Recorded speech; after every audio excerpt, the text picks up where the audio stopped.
మోత్పల్లి నరసింహ 7 సార్లు ఎమ్మెల్యే గెలిచిండు, మాజీ మినిస్టర్. మరి ఇప్పుడు ఈ రోజు మన ముందు ఉన్నాడు. అన్న నమస్తే. అన్న నమస్తే తమ్ముడు. బాగున్నారా అన్న? బాగున్నా. చెప్పాలన్న సమస్యలు ఏంటి? ఏమన్నా మంచి ప్రోగ్రామ్ జరిగింది, బీసీ ప్రోగ్రామ్ బ్రహ్మాండంగా మాట్లాడారు. 30 ఏళ్ళ సుదీర్ఘమైనటువంటి పోరాటం తర్వాత ఇవాళ ఎస్సీ వర్గీకరణ అనేది జరిగింది.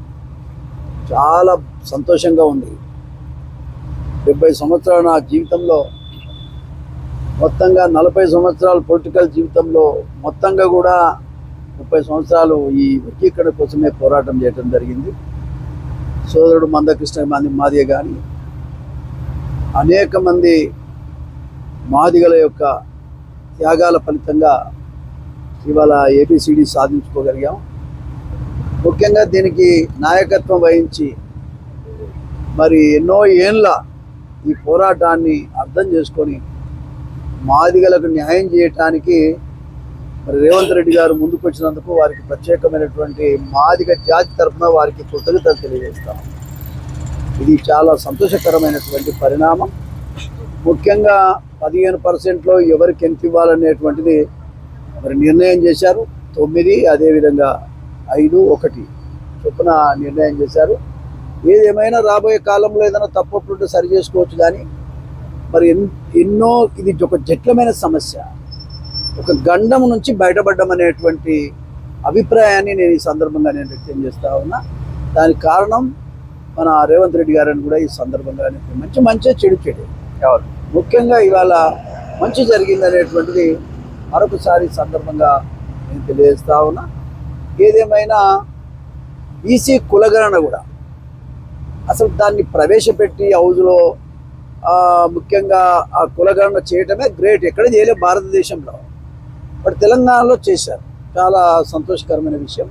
దాంట్లో కూడా కొన్ని పొరపాట్లు జరిగినాయి అనేటువంటి బీసీ సంఘాలు కానీ బీసీ నాయకులు కూడా చెప్తా ఉన్నారు. వాళ్ళను కూడా గౌరవించి మళ్ళొకసారి రివ్యూ చేసి ఎక్కడ ఏదైనా పొరపాటు జరిగితే దాన్ని సరి చేసుకొని ప్రజలు సంతోషంగా ఉండేటట్టు చేయాల్సిన బాధ్యత ప్రభుత్వం మీద ఉంది. చేస్తుందని కూడా నమ్మకం నాలాంటి వాళ్ళకు ఉన్నదని కూడా ఈ సందర్భంగా నేను తెలియజేస్తా ఉన్నా. ఏదేమైనా ఈ ఎస్సీ వర్గీకరణ అనేటువంటిది చాలా ఒక గండం నుంచి బయటపడ్డారు మాదిగ జాతి, అంతవరకు చెప్పగలుగుతాను నేను.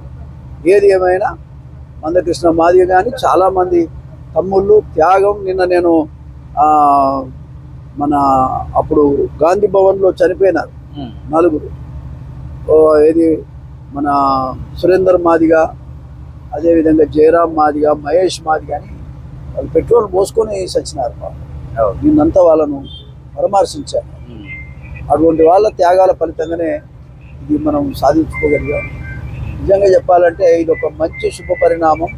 సమన్యాయం, సుప్రీంకోర్టు ఇచ్చినటువంటి జడ్జిమెంటు సమన్యాయం. ఈ సమన్యాయం అనేటువంటిది మరి తెలంగాణలో జరగటం చాలా సంతోషకరమని సందర్భంగా. ఒక విషయం అన్న, ఇప్పుడు మన ఇందిరా మైన్లను మేము మొన్న సర్వే జరిగి ఇందిరా మైన్ల మీద ఇస్తున్నారు. మరి ఎక్కడ జాగాలు ఇస్తున్నా అసలు ఇక్కడ వరకు భూమి పూజలు కావాలి, ఎక్కడ భూమి చూపెట్టలే. ఇందిరా మైన్ల మీద కొంతమంది చనిపోతున్నారు, ఒళ్ళు పంచలేదు. దానిపైన మీరేమంటారు? గవర్నమెంటు అన్నప్పుడు ప్రతి గవర్నమెంట్లో కూడా ఇళ్ళ అవసరం అనేది ఎప్పుడూ ఉండనే ఉన్నది. అది ముఖ్యంగా మరి గవర్నమెంట్ కరెక్ట్గా చూసి లేనోనికి ఇవ్వాల్సిన అవసరం ఉంది. ఎవరైతే లేదో వాళ్ళకి ఇవ్వాల్సిన అవసరం ఉన్నది. ఇళ్ళ స్థలాలు లేనోని కూడా కొని అయినా ఇళ్ళ స్థలాలు ఇచ్చి ఇల్లు కట్టియాల్సిన బాధ్యత కూడా గవర్నమెంట్ మీదనే ఉన్నది. ఇప్పటి వరకు తెలంగాణ స్టేట్లో ఇక్కడ 20 గుండి, ఇక్కడ 20 అక్కడ 30 ఎకరాలు, ఇక్కడ చూపెట్టలే. పడ ఏ జిల్లా, ఏ మండల, ఏ గ్రామాన్ని చూపెట్టలే. కానీ ఫామ్ రింపు కూడా పోతా పబ్లిక్ నాగని చెప్తున్నారు. దీనిపైన చాలా ప్రాబ్లం అయితే తెలంగాణ ప్రజలు. దానిపైన మీరేమంటారు? సమస్య అయితే ఉంటుంది, గ్యారంటీగా సమస్య ఉంది. కానీ ఆ సమస్యలు పరిష్కారం చేయాల్సినటువంటి అవసరం ప్రభుత్వం మీద ఉంది, చేయాలని కూడా కోరుకుంటున్నాం. ఇది పరిస్థితి అన్న. శూన్యంగా చెప్పిండు. ఇందిరా మిల్ల విషయంలో కూడా వెయిట్ చేయాలి, వెయిట్ చేయండి. ప్రతి ఒక్క లైక్ చేయండి. Thank you.